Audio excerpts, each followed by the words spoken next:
MIM کے دفتر دارالسلام سید غلام احمد حسین صدر ٹاؤن کارپوریٹر شرف الدین اور کریم بابا کا شکریہ ادا کیا. سید غلام احمد حسین نے ہدایت کی ہے کہ آئندہ کوئی برے کام اور غلطی نہ کریں, اچھے اخلاق کے ساتھ زندگی گزاریں.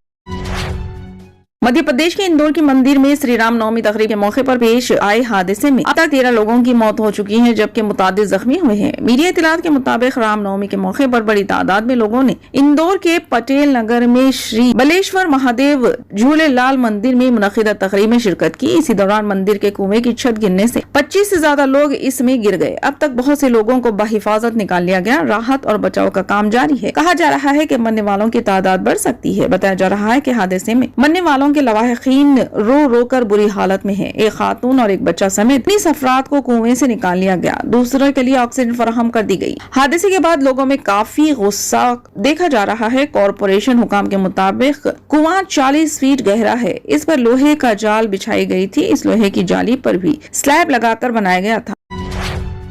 ریاست آندھرا پردیش کے ضلع کرنول میں ایک جنونی شخص نے سڑک پر ہنگامہ کر دیا. پتیکونڈا موضع میں ایک شخص ہاتھ میں آہنی سلاخ لے کر سڑک پر نکل آیا. ضلع کے پتیکونڈا میں آج یہ واقعہ پیش آیا. ہاتھ میں لوہے کا ایک بڑا راڈ پکڑ کر اس نے 2 کاروں اور ایک RTC بس کے شیشے توڑ دیے. بیچ بچاؤ کرنے والوں پر بھی اس نے حملہ کیا. یہ پورا معاملہ پولیس اسٹیشن کے سامنے پیش آیا. گاڑیوں اور لوگوں کو نشانہ بنانے کے بعد یہ جنونی شخص پولیس اسٹیشن میں داخل ہو گیا اور اس نے وہاں بھی ہنگامہ آرائی کرتے ہوئے سامان کو نقصان پہنچایا. اس دوران پولیس نے مقامی افراد کے تعاون سے اسے پکڑنے میں کامیابی حاصل کی. ملزم کی شناخت پتیکونڈا منڈل کے ونود صاحب کے طور پر کی گئی ہے. مقامی لوگوں نے بتایا کہ 10 سال قبل اس کی بیوی کی موت ہو گئی جس کے بعد سے وہ اسی طرح کی حرکتیں کرتے رہتا ہے.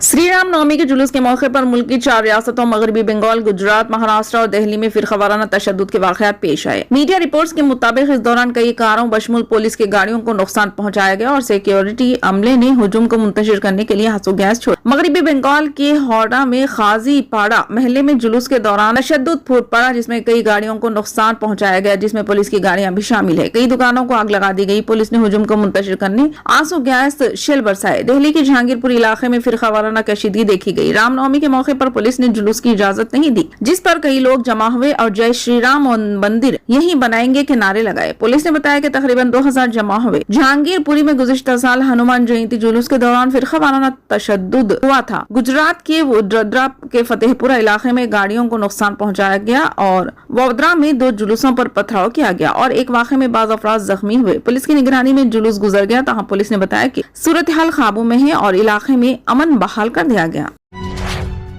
ہر بات پر ساس کی ڈانٹ ڈپٹ اور ننند بچوں کی دیکھ بھال کی ذمہ داری سے تنگ آ کر ایک خاتون نے اپنے بھائی کے ساتھ مل کر ساس کو وائر سے گلا دبا کر قتل کرنے کا دل دہلانے والا واقعہ آندھرا پردیش کے اننت پور کے آزاد نگر میں پیش آیا. تفصیلات کے مطابق بادشاہ اور حمیرہ سلطانہ آزاد نگر میں کرائے کے مکان میں رہتے تھے. بادشاہ کی 57 سالہ ماں سردار بی اور 60 سالہ باپ اسماعیل ان کے ساتھ رہ رہے ہیں. بادشاہ مقامی مارکیٹ یارڈ میں چوکیدار کے طور پر کام کرتا ہے جبکہ حمیرہ سلطانہ گھر پر رہتی ہے. اس جوڑے کی 2 بیٹیاں ہیں اور سردار بی کی بیٹیوں کے بچے بھی ان کے ساتھ رہتے ہیں. حمیرہ سلطانہ کے لیے اپنے بچوں کے ساتھ ساتھ ننند کے بچیوں کی دیکھ بھال کرنا بھاری ہو گیا تھا. بتایا جاتا ہے کہ اس مسئلے پر ساس اور بہو کے درمیان اکثر لڑائی ہوتی تھی. ہر بات پر ساس کی ڈانٹ ڈپٹ سے تنگ آ کر اس نے اپنے بھائی ولی کو فون کیا جو کہ کرنگل میں مقیم ہے. اپنی پریشانیوں کے بارے میں بتایا اور زندگی سے تنگ آ کر خودکشی کر لینے کے ارادے سے بھائی کو واقف کروایا. چھوٹی بہن کی پریشانی سن کر بھائی نے اس کے فیصلے کو غیر درست قرار دیا اور پوچھا کہ اگر آپ مر گئے تو کیا ہوگا. اس نے کہا ضرورت پڑنے پر ہم تمہاری ساس کو قتل کر دیں گے. گزشتہ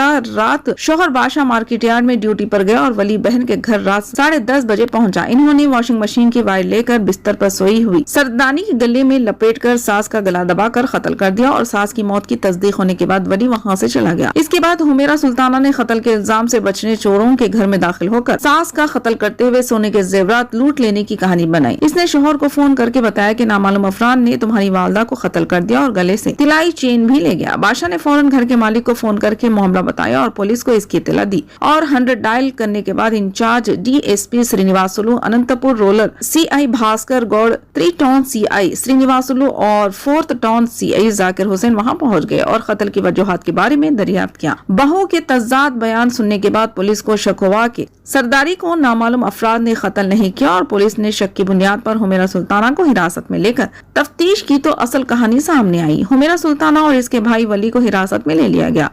پولیس نے ان دونوں کے خلاف قتل کا مقدمہ درج کر لیا۔ فی الحال کے لیے اس خبرنامے میں بس اتنا ہی۔ دیکھنے کے لیے آپ کا بہت بہت شکریہ۔ اگر آپ نئے ہیں اس چینل پر تو سبسکرائب ضرور کر لیں اور بیل آئیکن کو دبا لیں تاکہ ہماری ہر خبر آپ تک